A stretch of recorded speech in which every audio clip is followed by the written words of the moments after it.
মান্না ভাই একটু কথা বলেন, দেখি আমরা কথাটা শোনা যায় কিনা। সাউন্ড শোনা যাচ্ছে? হ্যাঁ হ্যাঁ, ক্লিয়ারলি শোনা যাচ্ছে, হ্যাঁ ওকে।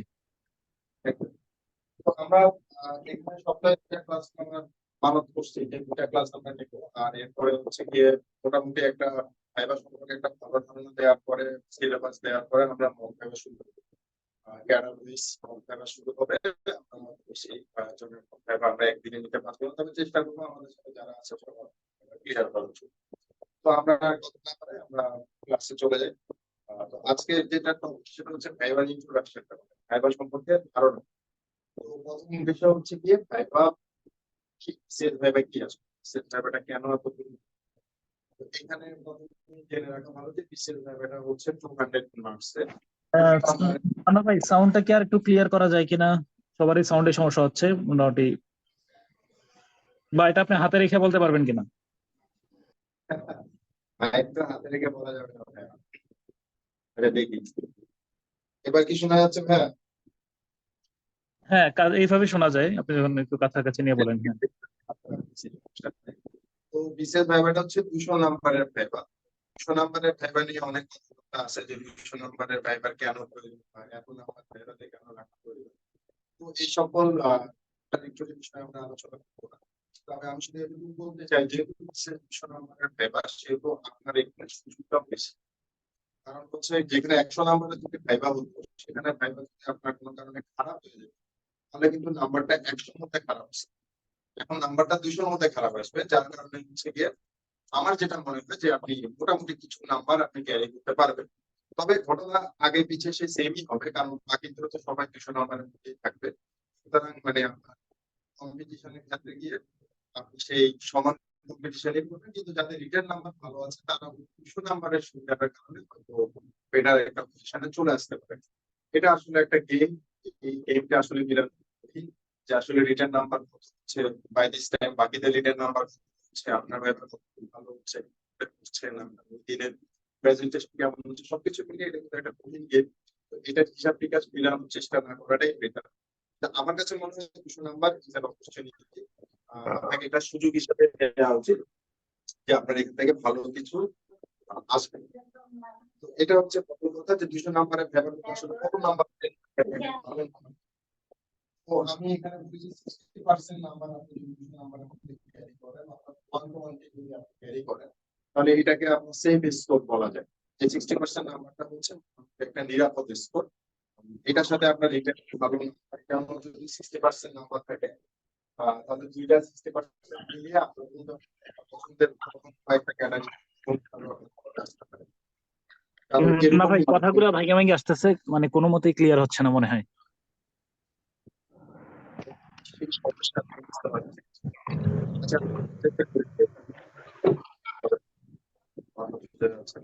তো আপনি একটু আরেকটু ক্লোজ করা যায় কিনা একটু কাইন্ডলি দেখুন।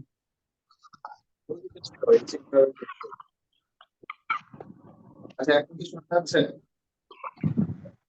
মোটামুটি খুব স্লো, কমই সাউন্ড খুবই, ভলিউমটা কম। একটু কমেন্ট গুলো দেখেন, আপনি একটু কমেন্ট গুলো দেখে লিখেন, সবাই ফিডব্যাক জানাচ্ছেন।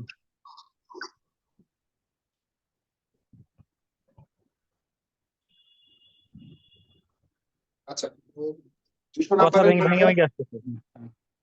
আমরা যেটা বলছি সেটা হচ্ছে 60% নাম্বার ক্যারি করাটাই আসলে আমাদের যুক্তিযুক্ততা, যে 60% নাম্বার ক্যারি করলে আসলে এটা মোটামুটি ভালো রেজাল্ট আসবে। ঠিক ঠিক আছে।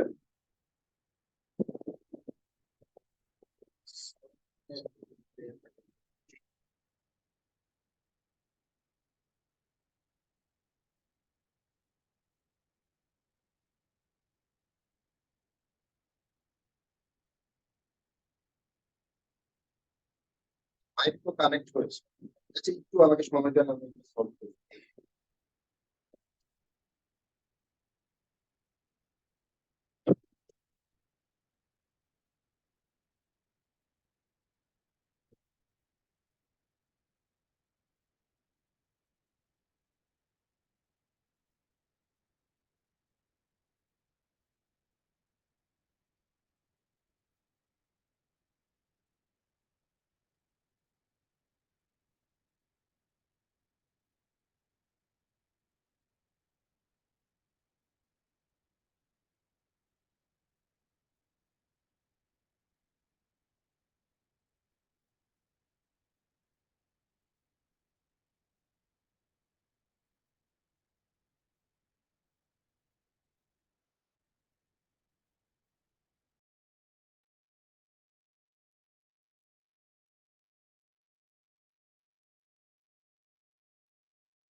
এখন কি শোনা যাচ্ছে?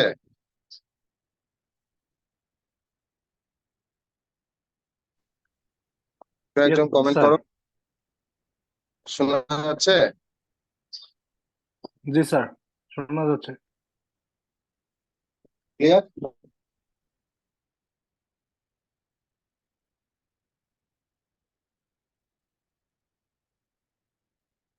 শোনা যাচ্ছে?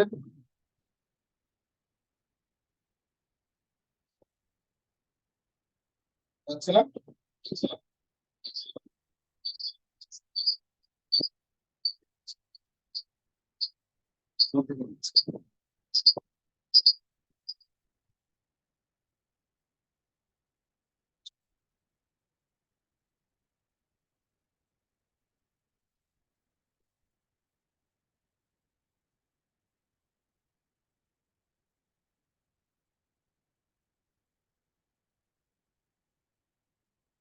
এবার দেখো তো,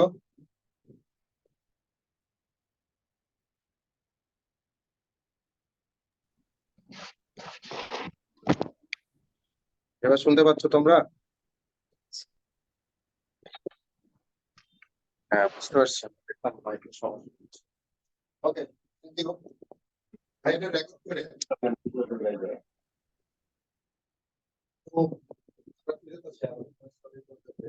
আমাদের টার্গেট হচ্ছে 60% না, 60% নাম্বার আমরা কিভাবে পাবো, 60% নাম্বার পাবো আসলে এভাবে চাই, এই বিষয়গুলো নিয়ে আমরা আসলে আলোচনা করব। এবং এটা শুধু বিশেষ সকল ভাইবার ক্ষেত্রেই প্রযোজ্য। সকল ভাইবার ক্ষেত্রে আসলে কি বিবেচনা করে ভাইবার করে যায়, তাহলে যাওয়ার আগে আসলে কি জানা থাকে আমরা কিভাবে আসলে ভাইবার করে পারফর্ম করতে হয়, সেই বিষয়গুলো কিন্তু আমরা এখানে আলোচনা করব। তো প্রথমে তাহলে এই বিষয়টা সেকেন্ড যেটা জানা দরকার সেটা হচ্ছে আসলে বিসিএস এর ভাইবার করে এনভায়রনমেন্ট, বিসিএস এর ভাইবার করে পরিবেশটা কেমন, বিসিএস এর ভাইবার আসলে কেমন দেখতে হয়। তো যারা এই মুহূর্তে ভাইবার দিয়েছে এর আগে তারা আমাদের বিষয়টা জানেন যে বিসিএস এর ভাইবার করে আসলে দেখতে কেমন হয় আর কেমন পরিবেশ হয় ভাইবার করে। হ্যাঁ, তো যারা নতুন তাদের জন্য বিসিএস এর ভাইবার করে আসলে যে সম্মানিত যারা হচ্ছেন আমাদের সার্ভিস কমিশনের সম্মানিত মেম্বার এবং ওনাদের সবাই হচ্ছেন চাকরি জীবন অতিবাহিত করার পরে পিএসসিতে পিএসসিতে নিয়োগ করে মেম্বার এবং ওনারা চেয়ারম্যান।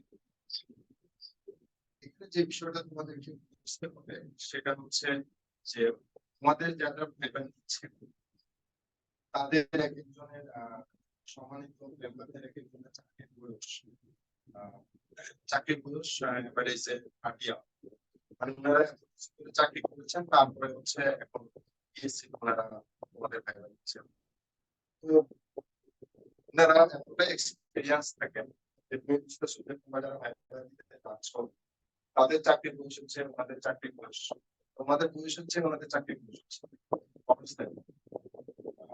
তো এই জন্য হচ্ছে আমাদের এক্সপিরিয়েন্স লেভেলটা দেখতে 10-15 মিনিটের ভিতরে তোমাদেরকে জাজ করে ফেলতে পারে যে তোমাদের ভিতরের বাইরে সবকিছু তারা বুঝে যায়। সুতরাং এই বিষয়টা তোমরা খেয়াল রাখবা যে বিষয়টা খেয়াল রাখবা যে আমি যার সামনে ব্যবহার দিতে যাচ্ছি ওদের এক্সপিরিয়েন্সই আমার এসেছে। এই বিষয়টা তোমরা ভাইবাতে আসলে খেয়াল রাখবে। এই সিটে যখন তোমরা রুমে ঢুকবা দেখবো অনেক বড় রুম থাকে এবং রুমের একদম শেষে সম্মানিত মেম্বাররা বসে না এবং প্রতিটি জায়গা তোমাকে হেঁটে যেতে, এটা হেঁটে যেতে 5 থেকে 6 সেকেন্ড 8 সেকেন্ড সময় লাগে। সুতরাং এই সময়টা কিন্তু তোমরা তোমাকে অবজার্ভ করবে তুমি কিভাবে হেঁটে যাচ্ছ টেবিল করছো। তো এই বিষয়টা তোমাকে মাথায় রাখতে হবে, এই সময়টা কিন্তু তারা তোমাকে দিকে তাকাই থাকবে। তো নার্ভাস হওয়া যাবে না, বিসিএস এর সাথে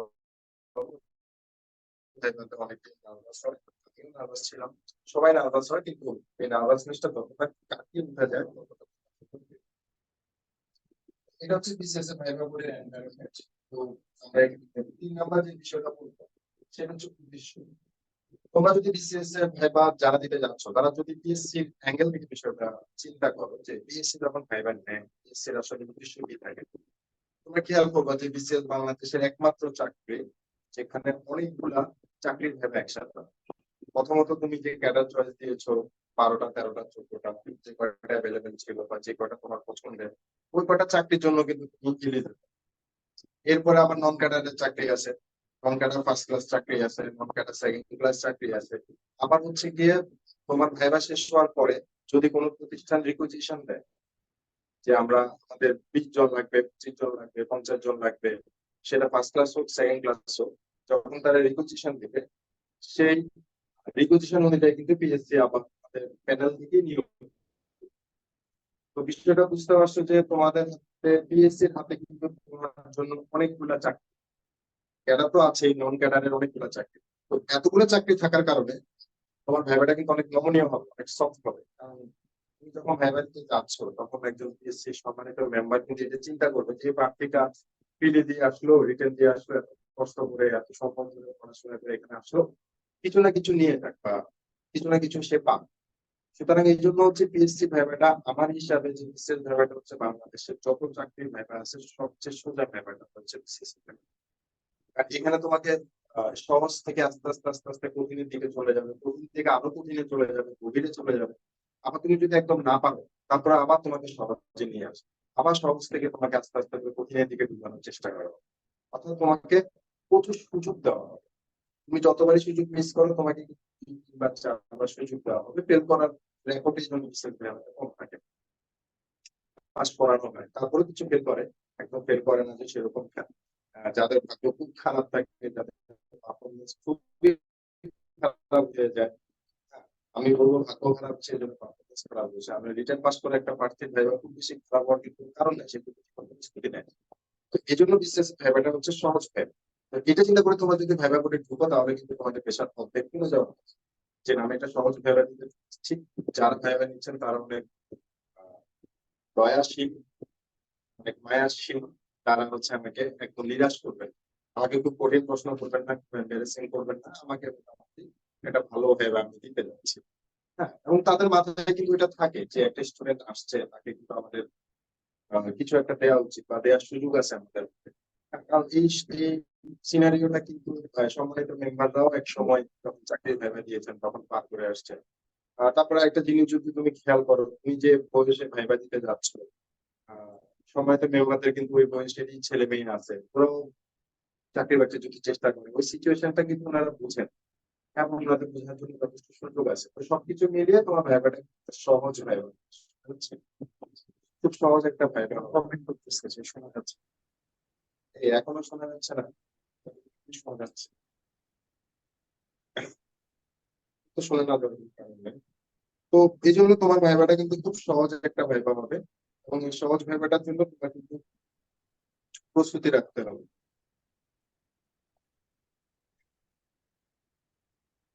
শুনতে পাচ্ছ তোমরা? একজন বলো। ইয়েস স্যার, শোনা যাচ্ছে স্যার। আচ্ছা, তাহলে আমরা 3টা বিষয় কমপ্লিট করলাম যে বিসিএস ভাইবার মার্কিং, নাম্বার কত হবে, বিসিএস ভাইবার পরিবেশ কেমন হবে, বিসিএস রিপোর্ট কেমন হবে, এবং ভাইবার উদ্দেশ্যটা কি, এবং কারা ভাইবার দিচ্ছে। ঠিক আছে, তো এটা মোটামুটি ভাইবার একটা প্রাথমিক প্রস্তুতি, তুমি এটা মাথায় রেখে তোমার ভাইবার। এখন হচ্ছে বিসিএস ভাইবারটা আসলে কেমন হবে, তোমার ভাইবারটা আসলে কেমন হওয়া উচিত, এই প্রশ্নটা কেউ করে না। এই জিনিসটা আমরা কম দেখতে পাই যে বিসিএস ভাইবা নিয়ে ওদের আসলে এই বিষয়টা নিয়ে চিন্তা থাকে। 2 ধরনের ভাইবা হয়, একটা হয় ফ্যাক্ট ভাইবা, হ্যাঁ, যে আরেকটা হচ্ছে পার্সোনালিটি।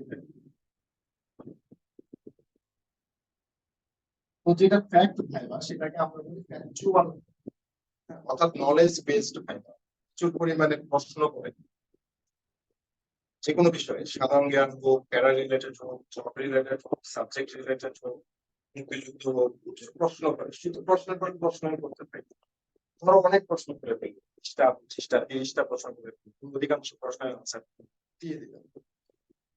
কমন প্রশ্ন করবো, কিছু আনকমন প্রশ্ন করবো, কিছু প্রশ্ন কঠিন হয়ে গেল, প্রচুর প্রশ্নের আনসার দিয়ে ফেললাম, সে বেরোয় বলে যে ভাইবা ভালো হয়েছে। আমার দৃষ্টিতে তার ভাইবা মুখও ভালো হয়, এবং এটাকে কোনো আদর্শ ভাইবাই বলা যায়। যদি তোমাকে প্রশ্নই করে, প্রশ্নেরই আনসার, এবং সেগুলো যদি সবগুলো তোমার নলেজ বেসড হয়, তোমার নলেজ বেসড হয়, সেটা সেটা কিন্তু কোনোভাবে ভালো ভাইবা বলতে পারো। একটা ভালো ভাইবা কখনো প্রশ্ন মানে নলেজ বেসড প্রশ্নের উপরে ডিপেন্ড করবে না। কিন্তু তোমাদের এখানে বলে রাখতে চাই যে আমি যে ভাইবাটা দিয়েছিলাম, আমি একটা ভাইবা দিয়েছি।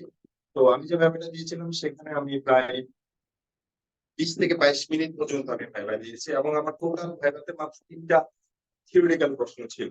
একটা প্রশ্ন ছিল বাংলাদেশের আহ, বিগত মানে সাবেক 5 জন সম্মানিত আইজিপির নাম বলে।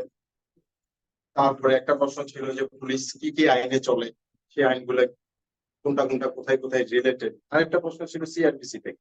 এই 3টা প্রশ্ন আমার শুধুমাত্র নলেজ বেস প্রশ্ন ছিল। বাকি সবগুলো প্রশ্ন কিন্তু সাইকোলজিক্যাল প্রশ্ন ছিল, যে এটা হলে কেমন হবে, ওটা হলে কেমন হবে। আমরা বলবো পুলিশ ভাইবার যখন আমরা আলোচনা করবো তখন আমরা ডিটেলে বলবো এটা।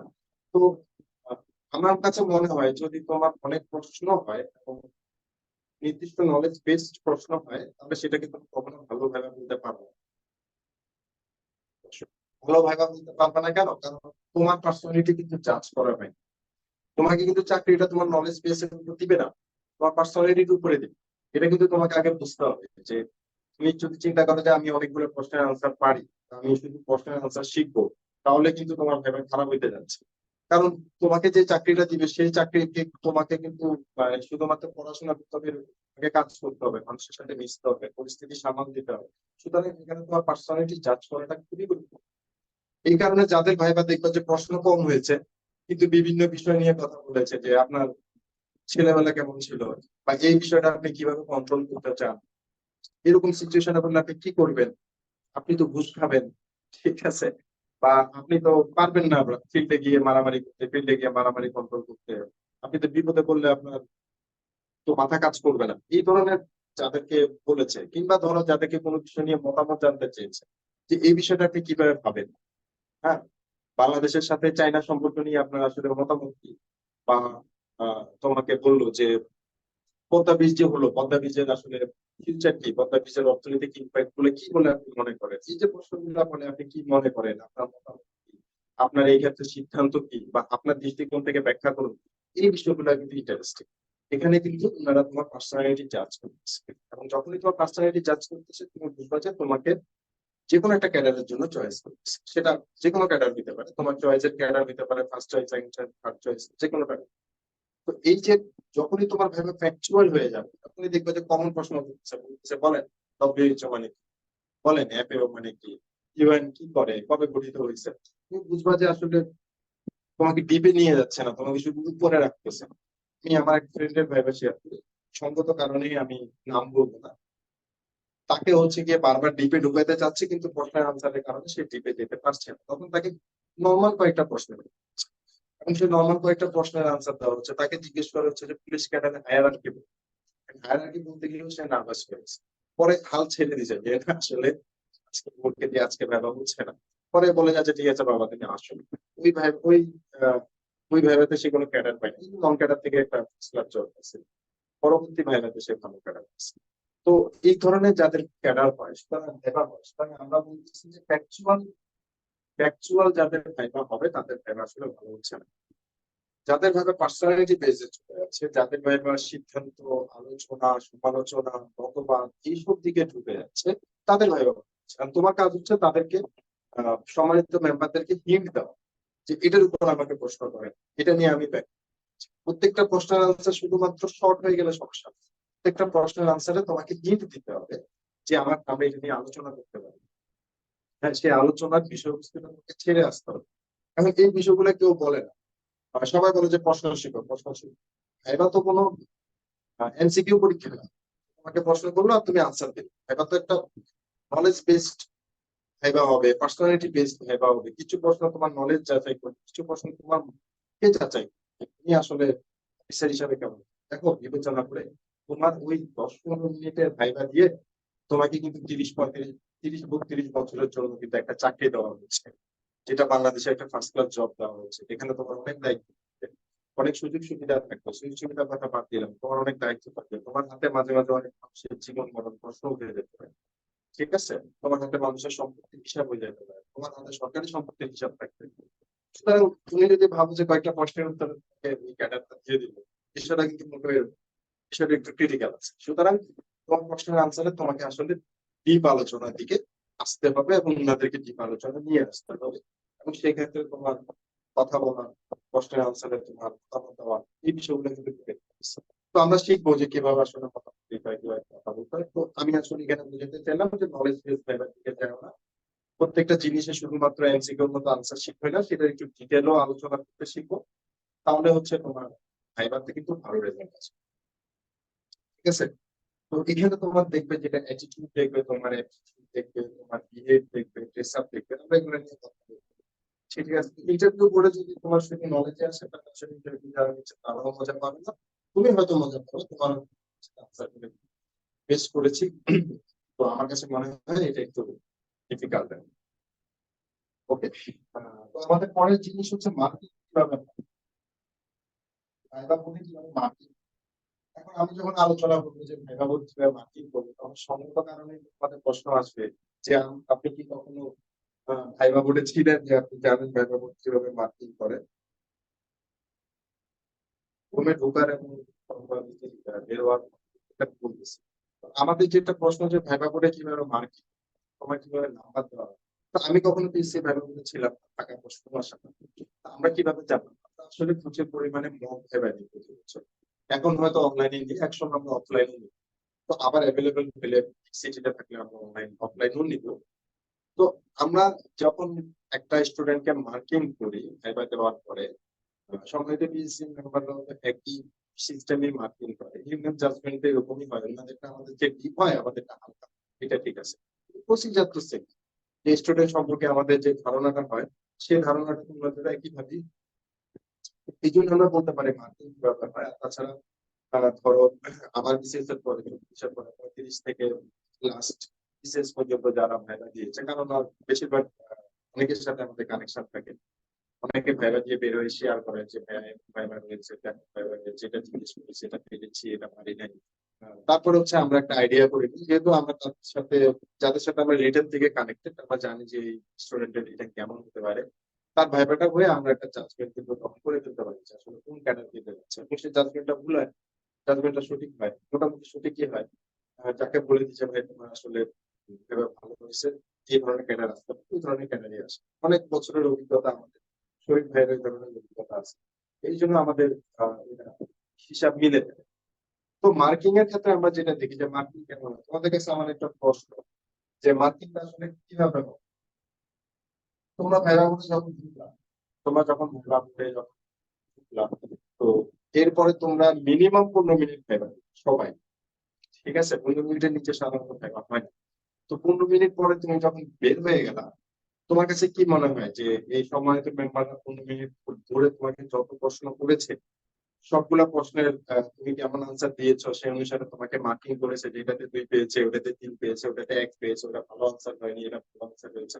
বিষয়টা কিন্তু এরকম না, তারা কিন্তু তোমাকে প্রশ্ন করার সময় মার্কিং করে রাখে। তো ইংলিশ কেমন বললো, ইন্ট্রোডিউস ইউরসেলফ কেমন আনসার করলো, যুদ্ধ সম্পর্কে কেমন আনসার করলো, হ্যাঁ সাবজেক্টে কেমন জানে, ক্যাডার সম্পর্কে কেমন জানে, এটা কিন্তু ওনারা টুকে রাখেনি। যখন তুমি বের হয়ে যাও তখন সবাই মিলে এটা আলোচনা করে যে এই প্রার্থীটার আসলে এটা কেমন হয়েছে, কি কতটুকু মার্কিং আসলে ওর জন্য জাজমেন্ট হয়, এটা কিন্তু ওনারা তখন আলোচনা করে। তার মানে তুমি বুঝতে পারছো, যখন ভাইবা মার্কিং হয় তখন কিন্তু তোমার সবগুলো প্রশ্নের আনসার কিন্তু ওনাদের মনে থাকে, কোনটা দিয়েছো সেগুলো মনে থাকে না, কোনটা দেওয়া নেই সেটা মনে থাকে।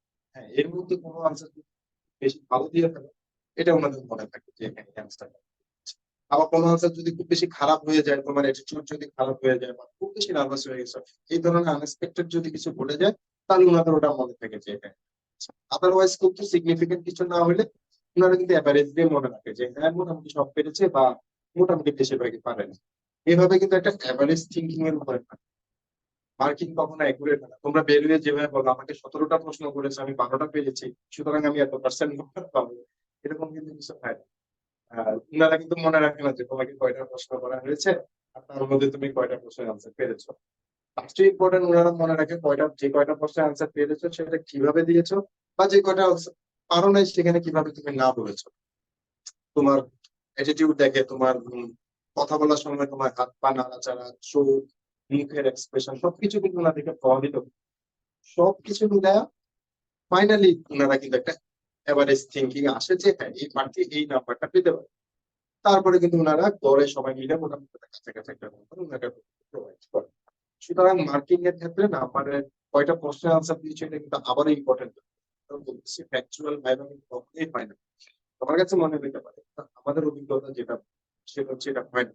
সুতরাং তোমার মার্কিং কিন্তু তোমার এভারেজ প্রেজেন্টেশনের উপরে ডিপেন্ড করছে। সুতরাং সবচেয়ে যেটার উপরে বেশি জোর দেবে সেটা হচ্ছে প্রেজেন্টেশন।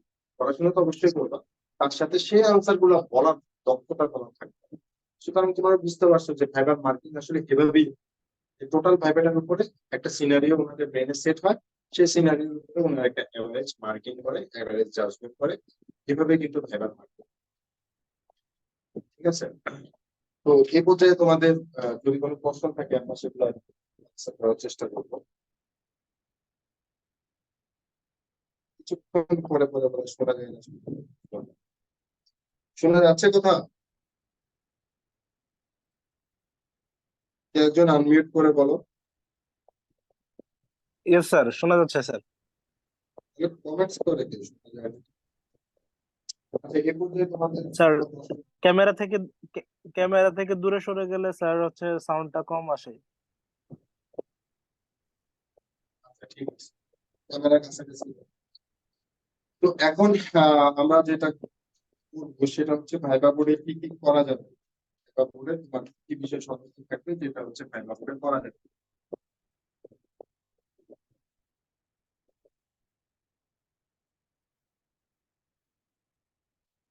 তো ভাইবা বোর্ডে কি কি করা যাবে না এটা হচ্ছে এখনকার টপিক, যে তোমার খেয়াল রাখতে হবে এই সকল বিষয় ভাইবা বোর্ডে করা যাবে না। প্রথম যেটা ভাইবা বোর্ডে করা যাবে না সেটা হচ্ছে ভাইবা বোর্ডে অনুমতি ছাড়া কিছুই করা যাবে না।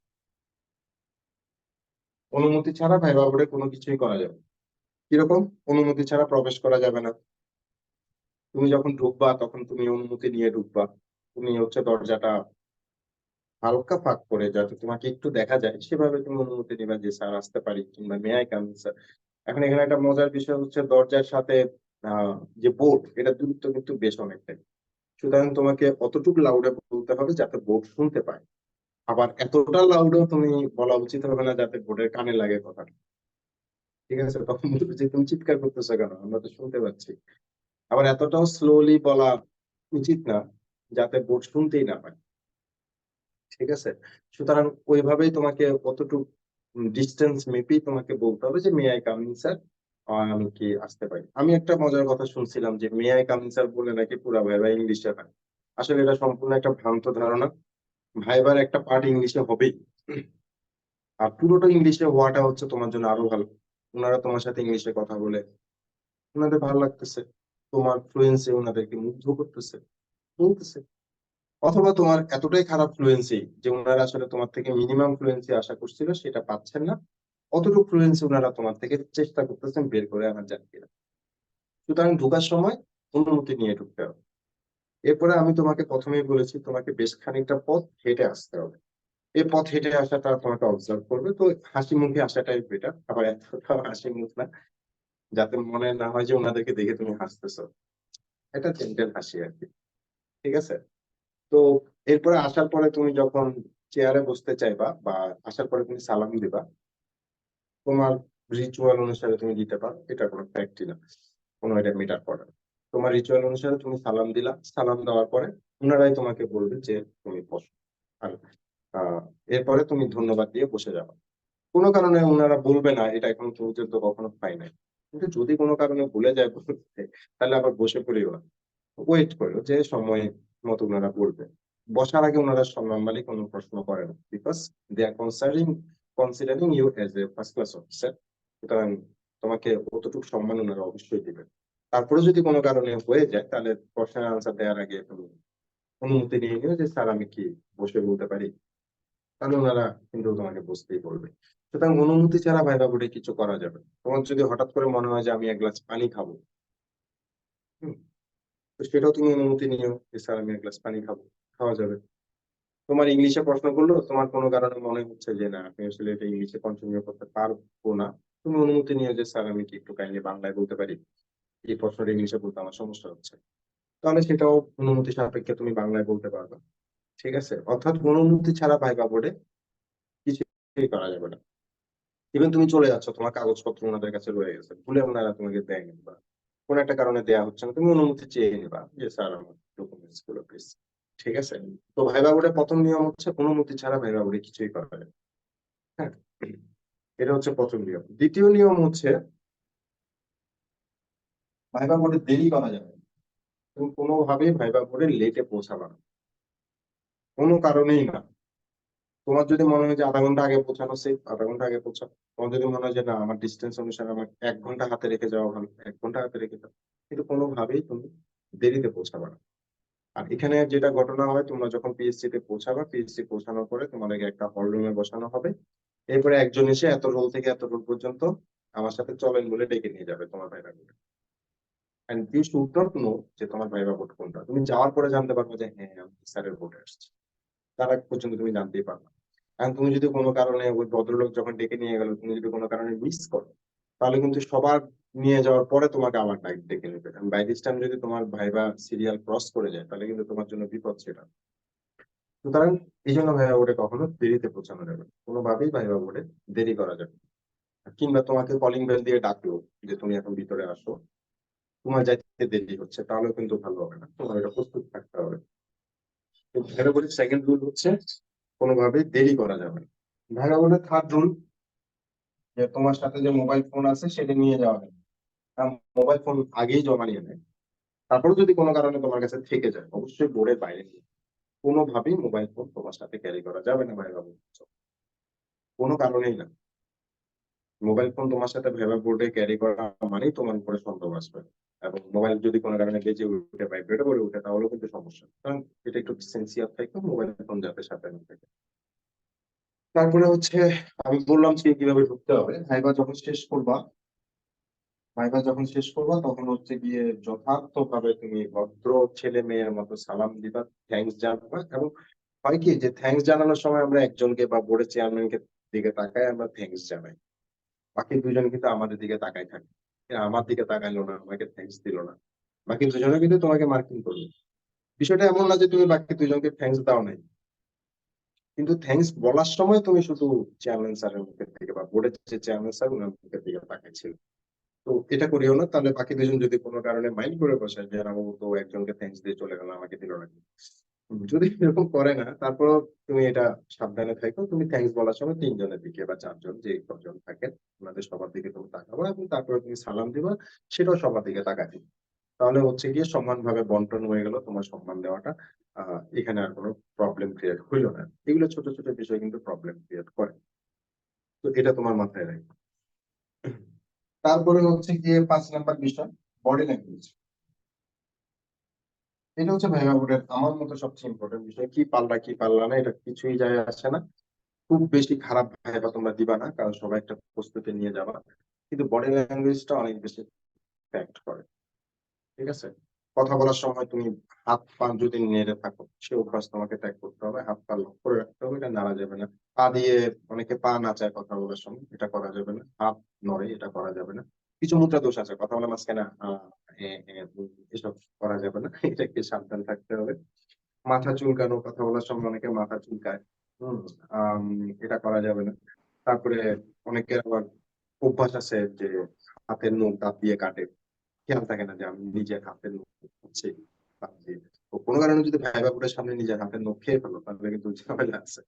তো হাতের নখটা কেটে যায় যাতে খাওয়ার সুযোগই না থাকে, আর হাত লক করে রেখো যাতে হাত না ওঠে আর। তো এই বডি ল্যাঙ্গুয়েজ গুলা তোমাকে দেখতে হবে। তারপর ধরো এরকম হয়, যেমন আমার ভাইবাটাও দেখেছি এরকম হয়, অনেকগুলো ভাইবা তো ছিল, বিসিএস ছাড়াও তো অনেক চাকরি ছিল। এরকম হয় যে আমি এই পাশে একজনের প্রশ্নের আনসার দিচ্ছি, ওনার প্রশ্নের আনসার আমি প্রায় শেষ করেছি, এই পাশের একজন স্যার আমাকে বললো যে তাহলে এটা বলো তো বাবা, এটা কেমন হবে। তুমি এই পাশ থেকে এই পাশে ঘুরছো, বুঝছো না, ঘুরার সময় হয়তো খেয়াল রাখতেছে না, তোমার চোখ মুখের বিকৃতি হইতে পারে, চোখের চাহনি বিকৃতি হতে পারে। তো এটা যাতে না হয়, তুমি যখন ঘুরছো তুমি সফট ভাবে ঘুরবা। মোটামুটি একটা হাসি মুখ নিয়ে ঘুরবা যে হ্যাঁ আমি একটা answer দিবো। আবার এমন সময় অনেক হয় একজনের প্রশ্ন আনসার দিচ্ছ, আরেকজন একটা প্রশ্ন করে আসলো, তো অনুমতি নিয়ে নেয় যে স্যার প্লিজ এটা একটু শেষ করি, আপনার প্রশ্নের আনসার দিচ্ছি, অনুমতি নিয়ে কন্টিনিউ করবা। তো এই যে মুভমেন্ট গুলা, বা পুরা ঘুরে ঘুরে গেল, পুরো চেয়ার ঘুরে গেল তোমার সাথে, ঠিক আছে, তাহলে বিষয়টা খারাপ হয়ে গেল না। তো এই বিষয়টা খেয়াল রাখবা যাতে বডি মুভমেন্ট, বডি ল্যাঙ্গুয়েজ, চোখ, মুখের স্বাভাবিক এক্সপ্রেশন, হাসি মুখ, এই বিষয়গুলো যাতে থাকে, এটা কিন্তু বিশাল পরিমাণে ফ্যাক্ট করবে, বিশাল পরিমাণে কনসিডার করতে হবে। উম, তারপরে 6 নাম্বার যে বিষয়টা, ভাইবা বোর্ডে কোনো কারণেই কোনোভাবেই মিথ্যা কথা বলা যাবে না। এটা ভাইবা বোর্ডে সম্পূর্ণভাবে ফরবিডেন, যে কোনোভাবেই ভাইবা বোর্ডে মিথ্যা কথা, কোনো মিথ্যার আশ্রয় নেওয়া যাবে না। তুমি যদি কোনো মিথ্যার আশ্রয় নাও, নিশ্চিত থাকো যে তুমি ধরা খেয়ে যাবে। কারণ মিথ্যা বলার যদি তুমি যথেষ্ট পরিমাণে অভ্যস্ত না হও, তুমি যদি অভিনেতা না হও তাহলে, বা অভিনেত্রী না হও, তাহলে কিন্তু ওই মিথ্যাটা তুমি ভাইবা বোর্ডের সামনে বলে এস্টাবলিশ করতে পারবে না। প্রথমত করতে পারবে না তার পারস্পরিক প্রশ্নগুলোর কারণে, ওই মিথ্যাটার পরবর্তী যে প্রশ্নগুলো আসবে সেগুলো সম্পর্কে তোমার কোনো ধারণা নাই। এখন তোমার ধারণা হচ্ছে, ভাইবা বোর্ডেরও কোনো ধারণা নাই, কিন্তু এটা ভুল কথা। আমি আগেই বলেছি যে সম্মানিত মেম্বারদের চাকরির বয়স 30-এর উপরে, তোমরা যারা ভাইবা দিচ্ছ তাদের বয়স 30ও হয়নি। সুতরাং তোমাদের এক্সপ্রেশন ধরা, তোমাদের যে মিথ্যা কথাটা বলছো সেই মিথ্যা কথাটা সম্পর্কে ওনার কোনো নলেজ থাকবে না, এটা তোমার ধারণা করা কিন্তু বিশাল একটা ভুল। এটা কিন্তু হবেই। সো ভাইবা বোর্ডে পারতপক্ষে মিথ্যা বলার চেষ্টা করবা। এখন ধরো তুমি জব করো সেটা বলতে চাচ্ছ না, বা যে জবটা করো সেটা বলতে চাচ্ছ না, বা জবই করো না, বা অন্য একটা জবের কথা বলতে চাচ্ছ যেটা তুমি ছেড়ে আসছো, এই ধরনের যদি তুমি কোনো ধরনের সেফটি মেজার ফলো করতে চাও, বা এই ধরনের কোনো যদি বিষয় থাকে, তাহলে হচ্ছে তুমি সেটা সম্পর্কে যথেষ্ট পরিমাণ নলেজ রেখে প্রশ্নের আনসার তৈরি করে তারপরে ভাইবা বোর্ডে যাও। আর নলে সেটা পারস্পরিক প্রশ্ন করাতে তোমার কনফিডেন্স কম থাকার কারণে সেটা কিন্তু ধরে ফেলবে যে তুমি মিথ্যা কথা। আর মিথ্যা কথা বলাটা ভাইবা বোর্ডে এক ধরনের পাপ। এই পাপ যদি ধরে ফেলে তাহলে কিন্তু তোমাকে কোনোভাবেই অ্যাকসেপ্ট করবে না। যেমন অনেকেই বলে যে কেন অ্যাডমিন ফার্স্ট চয়েস দিয়েছো, কেন পুলিশ ফার্স্ট চয়েস দিয়েছো। হ্যাঁ, তো এটার আনসারে কিন্তু তারা একটা গল্প বলার চেষ্টা করে, যেটা তারা বিভিন্ন জন থেকে কালেকশন করে কিংবা ভাইবা গাইড থেকে কালেকশন করে। কিন্তু গল্পটা যে পুরোটা মিথ্যা গল্প এটা কিন্তু ওনারা বুঝে, ওনারা কিন্তু বলেন যে হ্যাঁ এটা মুখস্থ করে আসছো না। তো এই কাজটা করা যাবে না, প্রপার আনসার তৈরি করতে হবে। কোনো আনসার না থাকলে যেটা সত্যি কথা সেটাই বলে দিবা। তো ভাইবা বোর্ডে মিথ্যা বলার চেষ্টা করবা না, ভাইবা বোর্ডে কিন্তু এটা সমস্যা হয়। আই কন্টাক্টের কথা আমি বলেছি আগে, যে প্রশ্নের আনসার দিবা হচ্ছে যে প্রশ্নকর্তার চোখের দিকে তাকিয়ে, মুখের দিকে তাকিয়ে, সাবলীল ভাবে। এটা খেয়াল রাখবো যে আই কন্টাক্টটা যেন থাকে। ভাইবা বোর্ডে আনসারে খুব বেশি লম্বা করা যাবে, প্রিসাইজ আনসার দিতে হবে, অর্থাৎ সংক্ষিপ্ত আনসার দিতে হবে, কিন্তু আবার এক লাইনে আনসার।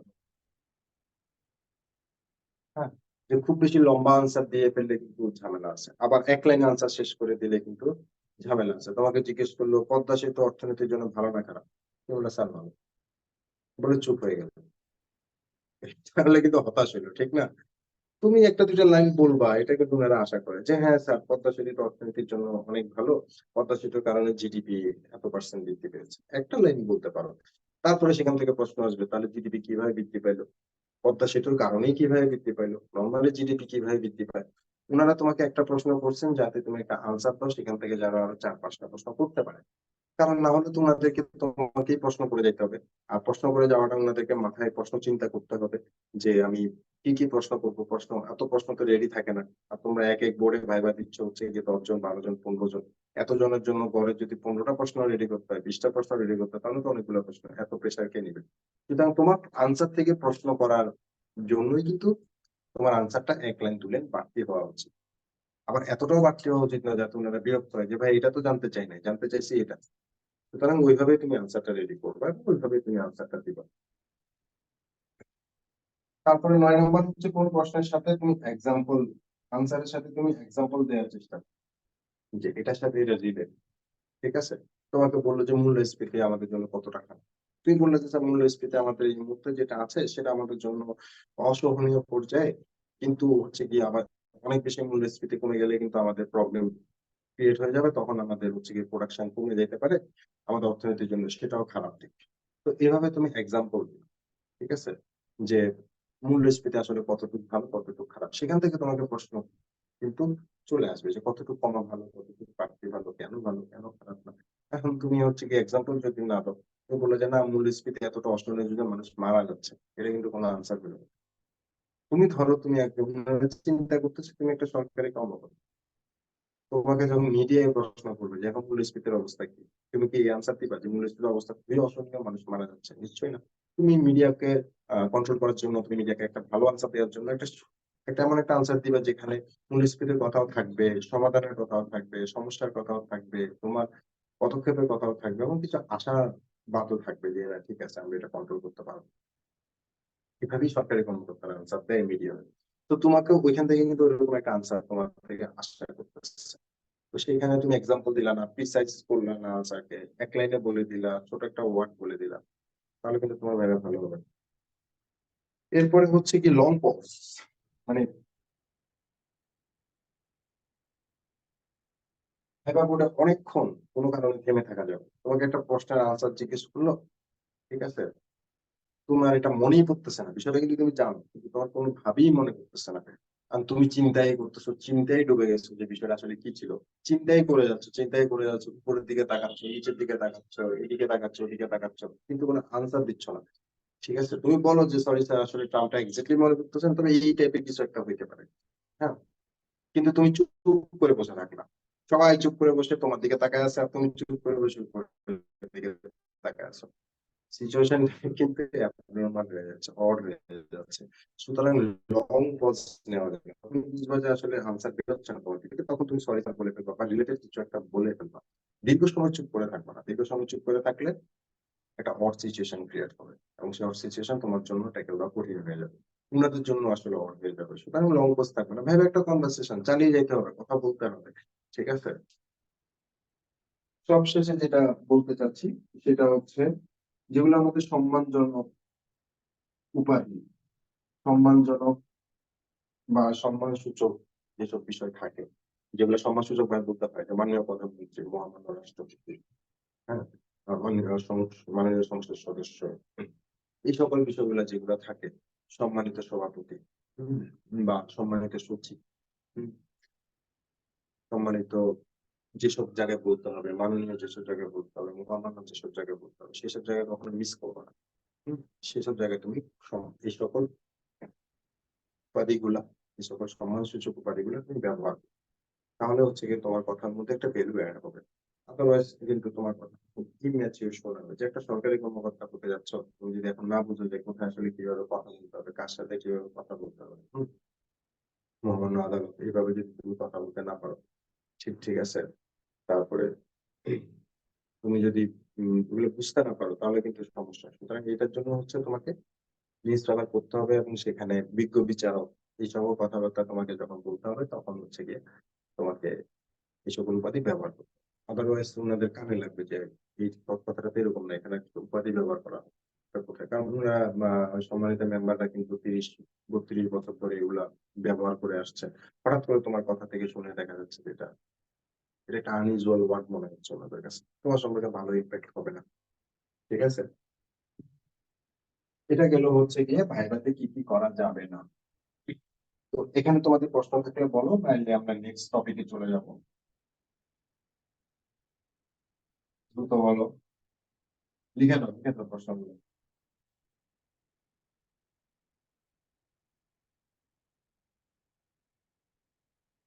কারো কোনো প্রশ্ন নাই এখানে?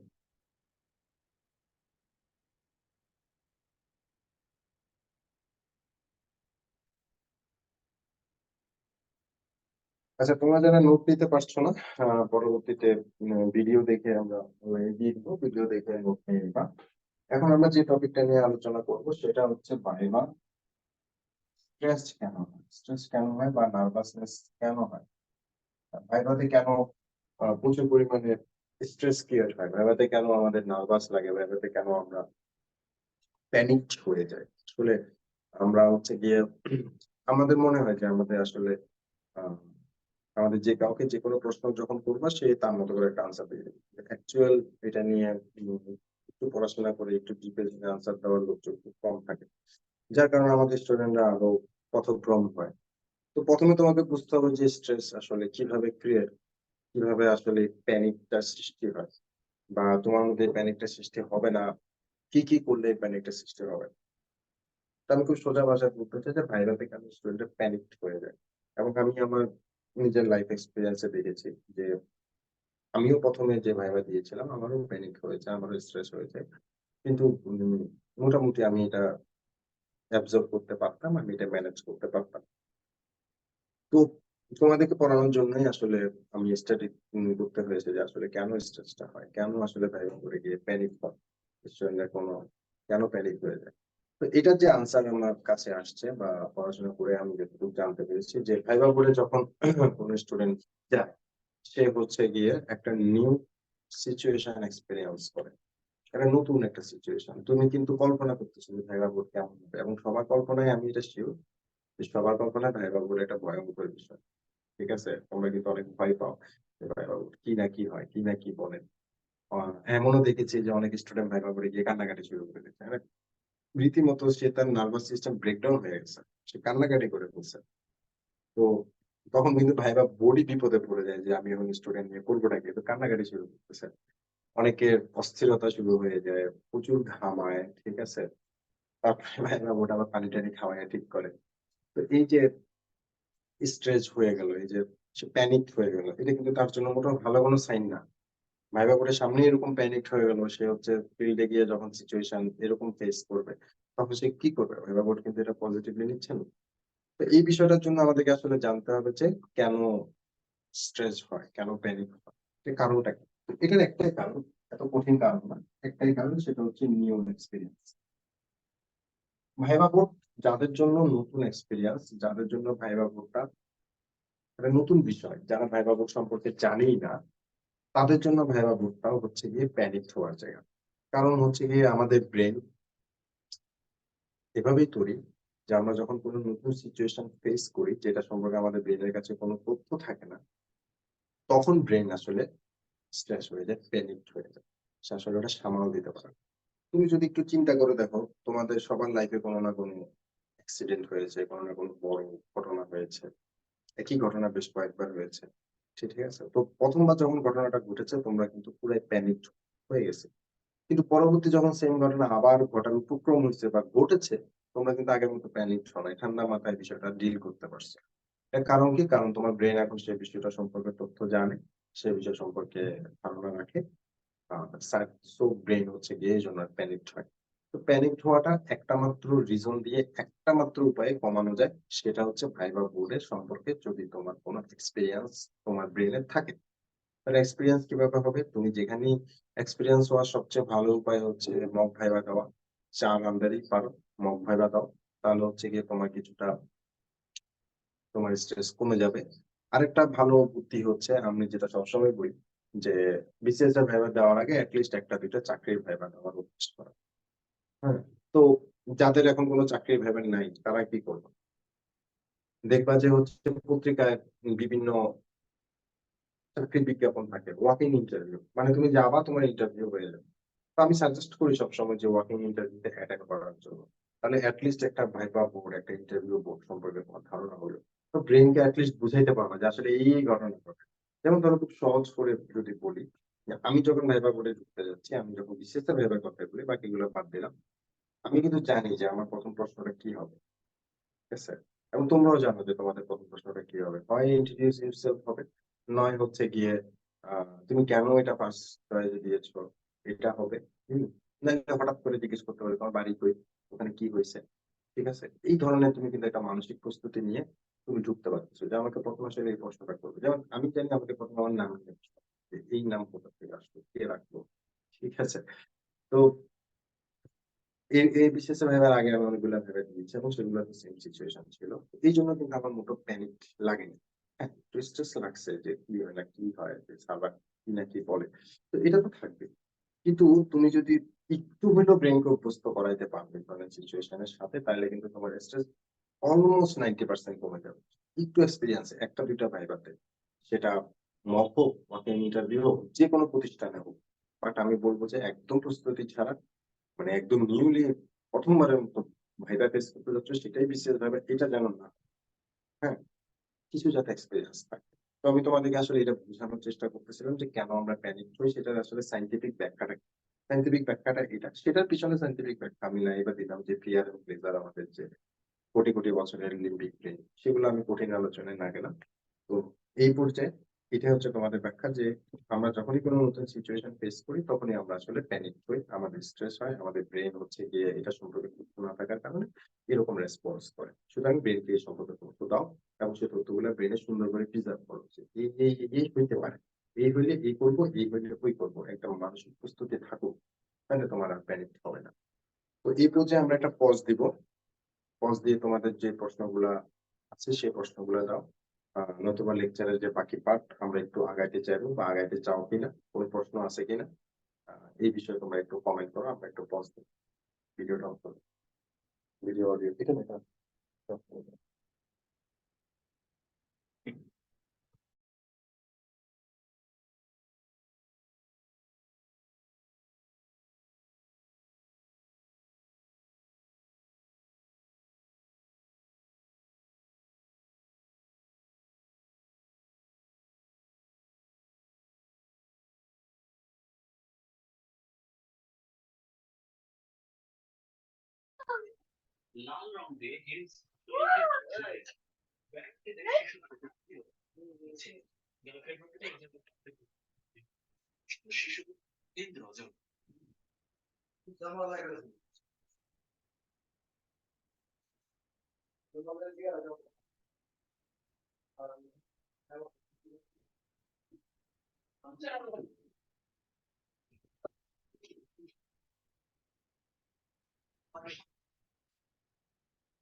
কে আর একটা ক্লাস করছিলাম, আরো মোটা বেশি আইছে।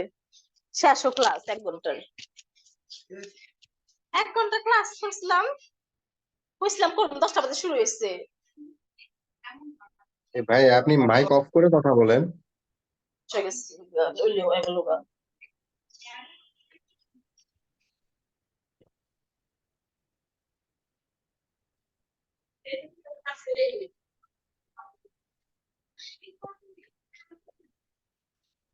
শরীফ ভাই আছেন নাকি?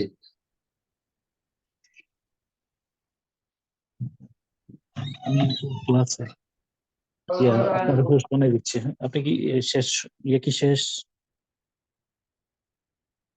ভাইয়া, ইয়ে আমি কি শেষ? ওদের না, ওদের প্রশ্ন উত্তরে আনসার দিব, আর কন্টিনিউ করবে কিনা মানে আরো কন্টিনিউ করতে পারি। লেকচার 1 গেছে, লেকচার 2 তে যাইতে পারি, তাহলে আরো 1 ঘন্টা হবে আর কি। না, তাহলে আলাদা এখন আলাদা দেন, মানে এটা বেটার হবে। হ্যাঁ, এখন ওদের কিছু প্রশ্ন আছে, ওগুলো আনসার করবো। এখন আপনি একটু কথা বলতে চাইলে বলে ফেলেন। না, আমি ক্লাসে আছি, আমার ক্লাস থেকে বেরিয়ে আমি শুধু আপনার পোস্ট বানিয়ে দিচ্ছি নেক্সট ইয়ার থেকে। পড়েন ভাই, পড়েন, ভালো করে পড়েন, মন দিয়ে পড়েন। ঠিক আছে, আমি ওদের প্রশ্নের আনসার দিয়ে শেষ করে আপনার দিচ্ছি। পোস্ট বানিয়ে দিই। হ্যাঁ, আবার ওই প্রশ্নগুলো উত্তর দেন। হ্যাঁ, ওকে ভাইয়া, তাহলে আপনি এন্ড করে দিন। হ্যাঁ,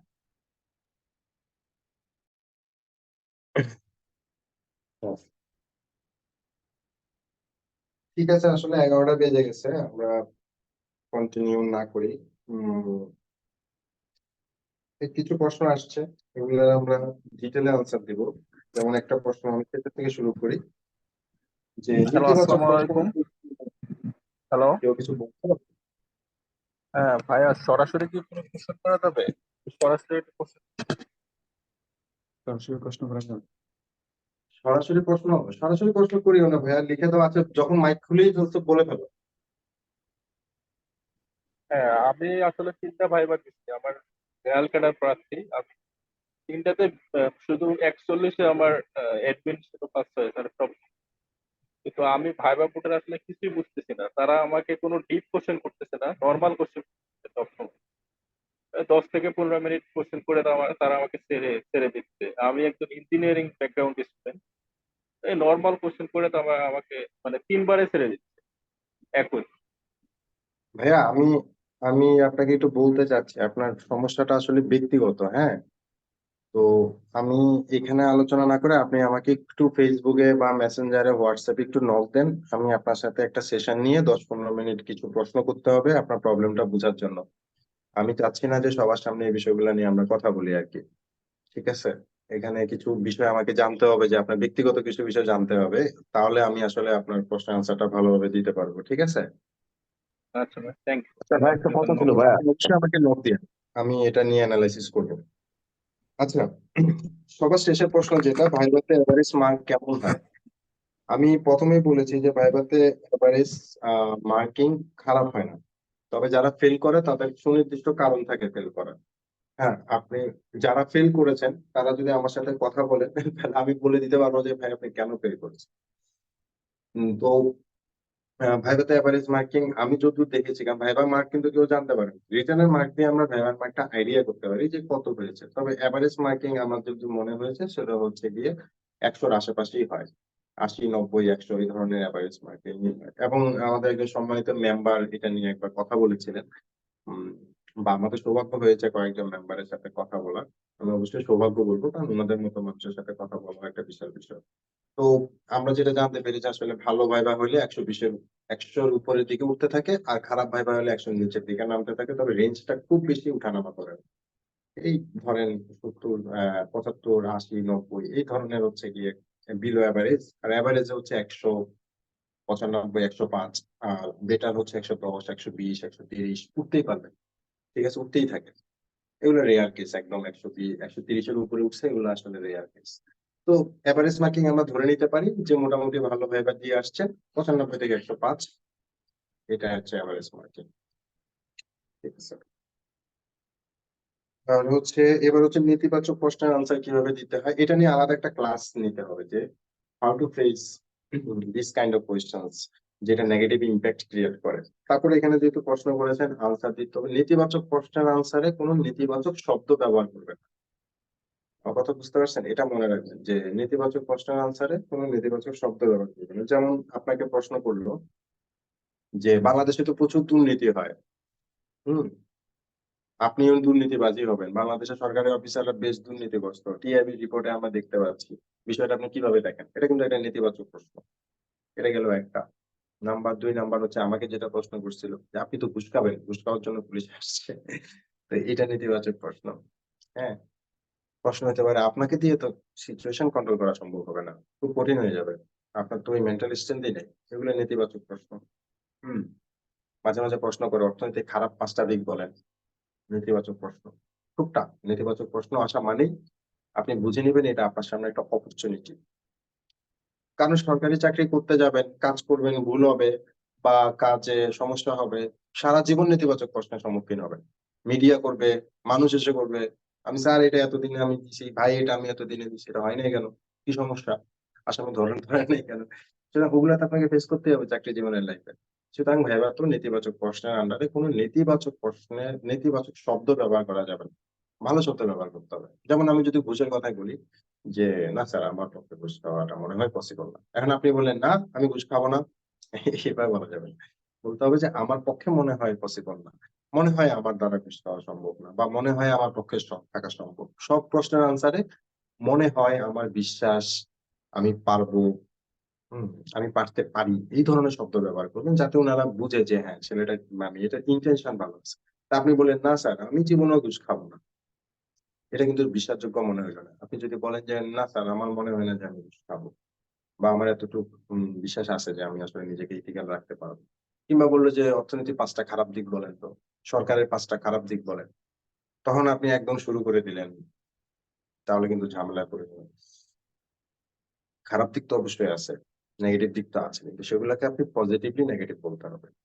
ঠিক আছে, যেমন ধরেন অর্থনৈতিক খারাপ দিক যে মুদ্রাস্ফীতিটা একটু বেড়ে গেছে, এটা সাধারণ মানুষের উপরে খুব প্রভাব ফেলতেছে, সরকার চেষ্টা করতেছে, আশা করা যায় কন্ট্রোলও চলে আসবে। আবার আন্তর্জাতিক বাজারেরও ডলারের উঠানামা আছে, তেলের দামের বিষয় আছে, সবকিছু মিলে মুদ্রাস্ফীতিটা এখন অর্থনীতির জন্য খুব একটা ভালো অবস্থায় নাই, এভাবে বলতে হবে। ঠিক আছে, তারপর আমরা এটা নিয়ে আরেকটা ক্লাস নেব যদি সময় পাই। রানিং চাকরিতে সব কলিগরা ঘুষ খায় কিন্তু আমি খাই না, এটা বললে কি নেতিবাচক ভাবে নিবেন? হ্যাঁ অবশ্যই নেতিবাচক। আপনি, আমি বললাম যে নেতিবাচক শব্দ বলাই যাবে না, সব কলিগরা ঘুষ খায়, এটা তো একটা নেতিবাচক বিষয়, ঠিক না? আপনি বাকিদের দুর্নাম করবেন কেন? দরকার নেই তো। আপনি বলবেন যে হ্যাঁ আমি একটা চাকরিতে আছি, সেখানেও আমি ইথিক্যাল থাকতে পারছি স্যার, পরিবেশ পরিস্থিতি কঠিন ছিল, অনেক সময় আরো কঠিন হয়ে যায়, কিন্তু আমি পারছি স্যার, এখন পর্যন্ত পারছি। সো আমার ধারণা যে আমার ইথিক্স মোটামুটি স্ট্রং হয়ে গেছে, এরকম একটা সিচুয়েশন ফেস করে আমি যেভাবে বলতেছি আপনি সেভাবে বলবেন। বাকিরা ঘুষ খায় আমি খাই না, এটার চেয়ে কি আমারটা বেটার শোনাচ্ছে না? এভাবে বলবেন। তারপরে প্রশ্ন আসছে যে টেকনিক্যাল ক্যাডারের প্রস্তুতি কেমন হওয়া উচিত? এটা আনসার দেওয়ার জন্য আমি রাইট পার্সন না ভাই।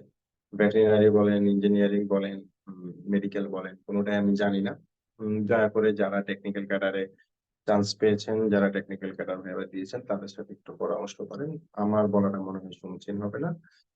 তারপরে টেকনিক্যাল ক্যাডারের সাথে আবার চাকরি সুবিধা অসুবিধা, চাকরির স্কোপ, এই বিষয়গুলো জেনে যায় মনে হয় ভালো হবে। আর টেকনিক্যাল নলেজটা তো অবশ্যই থাকা লাগবে। তো বেটার ভাইয়া এটার জন্য ভিন্ন কোনো কনসাল্ট করা। পুলিশ প্রথম পছন্দ, তাদের কি ধরনের প্রশ্ন করে? পুলিশ নিয়ে আলাদা ক্লাস হবে ভাই, পুলিশ নিয়ে আলাদা 4টা ক্লাস হবে, যে পুলিশ প্রথম পছন্দ কিভাবে আনসার করতে হবে, পুলিশ নিয়ে কিভাবে আনসার করতে হবে, আইন নিয়ে ক্লাস হবে, সাইকোলজিক্যাল প্রশ্ন আছে ক্লাস হবে। হ্যাঁ, আমার একটা বইও আছে, বিসিএস পুলিশ ভাইবা, ঠিক আছে? বইটা যদিও আমার যতদূর জানি মার্কেটে শেষ, তারপরেও যদি প্রকাশক মার্কেটে রেখে থেকে আমার অজ্ঞাতে কালেকশন করতে পারলে করে ফেলেন, পুলিশ ভাইবার জন্য ভালো বই। এখানে আর কি প্রশ্ন ছিল সাথে প্রথম দিকে? তিনজন থাকলে তিনজনকে তিনবার, তিনজন থাকলে তিনজনকে তিনবার সালাম দিবেন না, আমি বলছি যে একটা সালামই দিবেন, তিনজনের দিকে তাকায় দিবেন, ঠিক আছে? বোর্ডে বসে হাত কিভাবে রাখবেন? বোর্ডে বসে হাত লক করে রাখবেন, এভাবে এভাবে হাত লক করে কোলের উপরে নিয়ে রাখবে, কোনোভাবে যাতে হাত উঠতে না পারে, ঠিক আছে? মুখে কৃত্রিম হাসি রাখাটা বেটার হবে নাকি ন্যাচারাল যেটা এক্সপ্রেশন সেটা রাখা? মুখে কৃত্রিম ন্যাচারাল এক্সপ্রেশন যদি ভালো হয় তাহলে ভালো। কেউ একজন বলতেছিল যে এটা বলা উচিত হবে কিনা জানি না, ভাইবা বোর্ডে হচ্ছে গিয়ে আপনার চেহারা অবশ্যই ফ্যাক্ট করে, অবশ্যই ফ্যাক্ট করে, এটা বলাটা উচিত না, কিন্তু আপনার চেহারার সাথে হাসির মিল, চেহারার সাথে এক্সপ্রেশন, এগুলো তো ফ্যাক্ট করে। যাদের চেহারা ভালো তারা তো একটু বেনিফিট পাবেন। আর তো এই জন্য হচ্ছে ন্যাচারাল এক্সপ্রেশন ভালো হইলে তো ভালোই, আর কৃত্রিম হাসিটা যেন কৃত্রিম না লাগে, ঠিক আছে? গুরুজনের সামনে বসে আছেন, যতটুকু ভদ্রতা সূচক হাসি আসে সেটা কিন্তু খারাপ লাগে না, বোঝা যায় যে হাসিটা নকল, কিন্তু ভদ্রতার কারণে দিচ্ছেন তো মেনে নেওয়া যায়, ঠিক আছে? এটা রাখবেন আর কি। আর কি প্রশ্ন আছে? যাদের প্রথম পছন্দ পুলিশ হ্যাঁ, তাদের এখান থেকে আনসার করছি। ওকে। আচ্ছা, তো মোটামুটি স্যার একটা চাকরি ছেড়ে আসা হয় তাহলে ভাইবা বোর্ডে নেগেটিভ ভাবে দেখা হয় কিনা? তো 2টা প্রশ্ন আসছে, আর প্রশ্ন করিয়েন না, 11:30 বেজে যাচ্ছে। আমি লাস্ট 3টা প্রশ্নের আনসার করি। যে রাজশাহী কৃষি উন্নয়ন ব্যাংকে আছি, সিনিয়র অফিসার, ভালো, 44 বিসিএস এর প্রথম ভাইবা দিব। এত দেরি হচ্ছে কেন ভাইয়া? রিটেন কি খারাপ হয়েছিল? আমার এনওসির জন্য যোগাযোগ করছি, তারা বলছে রেকমেন্ডেড হন তারপরে দিবেন, এই ক্ষেত্রে করণীয় কি? বোর্ডে এনওসি চাই। রাকাব তো সরকারি ব্যাংক, এনওসি লাগবে। আপনাকে কেন এনওসি দিবে না? এনওসি না দেওয়ার তো কোনো কারণ নাই। আপনি যদি চাকরি শো করেন আপনাকে এনওসি লাগবে, কিন্তু আপনি চাকরি শো করেছেন, এনওসি না নিয়ে আপনি হয়ে বোর্ডে যাবেন না, ঠিক আছে? এটা কি ধরনের কথা? রেকমেন্ডেড হন তারপরে এনওসি দিব, এটা তো প্রফেশনাল কথা হইল না। আর যদি আপনি শো না করেন তাহলে বলেই নিন না ভাইবা বোর্ডে যে আপনি রাকাবে চাকরি করেন। তবে যদি বলেন তো এনওসি নিয়ে যাবেন, কারণ ভাইবা বোর্ডে গিয়ে যদি বলেন যে স্যার আমাকে তো এনওসি দেয় নাই, আমাকে বলছে রেকমেন্ডেড হয়ে আসো, তখন এনওসি দিব। বাংলাদেশে অল্প কিছু সংস্থা আছে যারা এনওসি দিবে না, এটা ভাইবা বোর্ড মেনে নিবে। কিছু সংস্থা আছে, গোয়েন্দা সংস্থা আছে যারা এনওসি দেয় না। হ্যাঁ, কিন্তু রাকাব এনওসি দিবে না, এটা তো মেনে নেওয়ার মতো কিছু কাহিনী না। আপনি চেষ্টা করেন রাকাব থেকে এনওসিটা বের করতে, ঠিক আছে? না পারলে বলিয়েন না। আর যদি একদম কিছু করার না থাকে তাহলে ফাইনালি ভাইয়া বোর্ডে সত্যি কথা বলে দিবেন যে স্যার আমি অনেক চেষ্টা করেও ওনারা আমাকে এনওসি দেয় নাই, বিষয়টা দুঃখজনক, কিন্তু আমি আসলে পাইনি স্যার। ওনারা আমাকে ধমক দিয়ে বলছে তুমি রেকমেন্ডেড হয়ে আসো, তারপরে তোমার এনওসি দেবেন। মাত্র 2 মাস হলো একটা জবে জয়েন করেছি, কমপক্ষে 6 মাস না হলে এনওসি দিবে না, জব লুকাবেন কিনা? এটা আপনার সিদ্ধান্ত ভাই, জব লুকানো যায়, কিন্তু সেক্ষেত্রে যথেষ্ট পরিমাণ স্ট্রং আনসার থাকতে হবে। আমাদের একটা ক্লাস আছে যে আপনি এতদিন ধরে, কতদিন ধরে আপনি বেকার আছেন সেটার ব্যাখ্যা আপনি কিভাবে দিবেন, বা কতদিন ধরে বেকার থাকলে ভাইবা বোর্ডের কাছে বিষয়টা খারাপ হবে, ভালো হবে।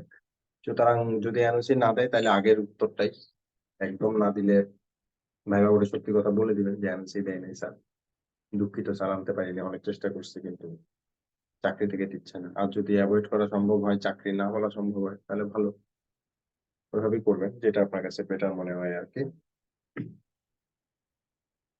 প্রাইভেট জবে এনওসি লাগে না, প্রাইভেট জবে কোনো এনওসি লাগে না। প্রাইভেট জবের চাকরি ওনারা বলে যে কোথায় চাকরি করো, স্যার এখানে চাকরি করি, প্রাইভেট জবে চাকরি করি, সমস্যা হয় না। এনওসি নিয়ে প্রশ্ন করে শুনে তো গভর্নমেন্ট জবের ক্ষেত্রে এনওসি চাই। তো থ্যাংক ইউ, অনেকক্ষণ ধরে আমরা ক্লাস করলাম, আপনারা ধৈর্য ধরে শুনলেন। আমাদের গ্রুপ আছে, হোয়াটসঅ্যাপ গ্রুপ আছে, ফেসবুক পেজ আছে, আপনারা ওগুলাতে থাকবেন আমাদের সাথে। আপনাদের যত প্রশ্ন আছে আমাদের ফেসবুক পেজে, হোয়াটসঅ্যাপ গ্রুপে জানাবেন, আমরা এগুলো আনসার করব।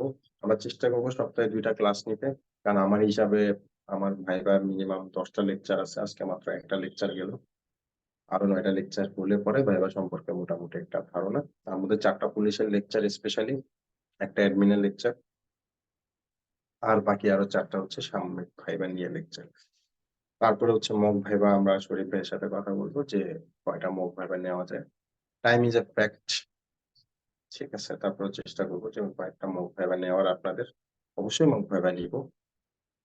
শুভকামনা, পড়াশোনা করেন, নিউজ পেপার পড়েন, এবং লাস্ট কথা যেটা ইম্পর্টেন্ট কথা, সেটা হচ্ছে ভাইবা হচ্ছে একটা ওরাল পরীক্ষা, একটা কনভারসেশন পরীক্ষা।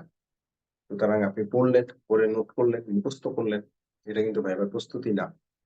ভাইবার প্রস্তুতি হচ্ছে আপনি পড়বেন, পড়ার পরে আপনি লিখবেন, লেখার পরে আপনি ওটাকে নোট বানাবেন, ফাইনালি আপনি সেটা বলবেন, আপনার বন্ধুর সামনে বলবেন, ক্যামেরার সামনে বলবেন, এবং বলার সময় আপনি চিন্তা করবেন যে আরো বেটার কিভাবে বলা যায়, রেকর্ড করবেন, রেকর্ড শুনবেন, নিজের ভয়েস শুনবেন, উচ্চারণ শুনবেন, সেগুলো ঠিক করার চেষ্টা করবেন। ফাইনালি হচ্ছে বেটার কিভাবে প্রেজেন্টেশন করা যায়, কিভাবে আসলে আরো সুন্দর করে কথা বলা যায়, গুছিয়ে বলা যায়। হ্যাঁ, ইউফেমিজম হয়, যেখানে অফেন্সিভ ওয়ার্ড ইউজ করার কথা সেখানে একটা সুন্দর ওয়ার্ড ইউজ করে এড়িয়ে গেলেন। এই সকল ম্যাচুরিটি ভাইবা বোর্ডের কাছে দিই, এবং আমার মনে হয় যে আমার ভাইবা বোর্ডে ওই শব্দগুলো আমাকে অনেক কাজে দিয়েছে। একদিন আমার ভাইবা নিয়ে আলোচনা হবে, সেখানে অনেক কিছু আছে। তো আজকে এতটুকু পর্যন্ত, thank you, good night, leave করবেন।